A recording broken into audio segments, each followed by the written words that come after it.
एक लड़की सुंदर दिखने की चाह में अस्पताल गई। उसने अपनी नाक की सर्जरी करवाई और डबल पलकें भी बनवाई।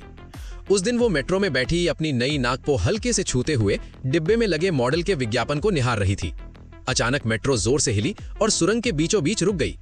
लड़की ने सिर उठाकर देखा तो सामने एक अजीब इंसान बैठा था। उसका पूरा शरीर सफेद पट्टियों में लिपटा हुआ था और उसकी आंखें उसे घूर रही थीं।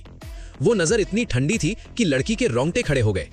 डरकर वो दरवाजे के पास चली गई। तभी पीछे से एक परिचित आवाज सुनाई दी। ये उसके पसंदीदा शिक्षक थे, जिन पर उसे लंबे समय से क्रश था।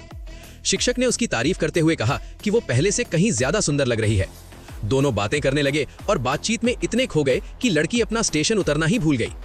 जब मेट्रो अगले स्टेशन पर पहुंची तो शिक्षक की प्रेमिका उन्हें लेने आ गई।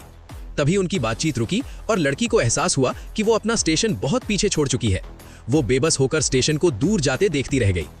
जैसे ही अगले स्टेशन पर दरवाजे खुले, वो जल्दी से उतर गई और वापसी की ट्रेन का इंतजार करने लगी।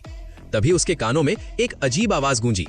उसने मुड़कर देखा तो वही रहस्यमयी और डरावनी औरत उसके पास खड़ी थी, जो पूरी यात्रा के दौरान उसे घूरती रही थी। लड़की ने उसे नजरअंदाज करने की कोशिश की, लेकिन वो औरत बार बार एक ही बात दोहरा रही थी, तुम्हारी नाक बहुत सुंदर है और तुम्हारी आंखें भी।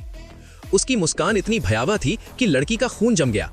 डर के मारे उसके रोंगटे खड़े हो गए। वो तुरंत भीड़ वाले हिस्से में जाकर खड़ी हो गई।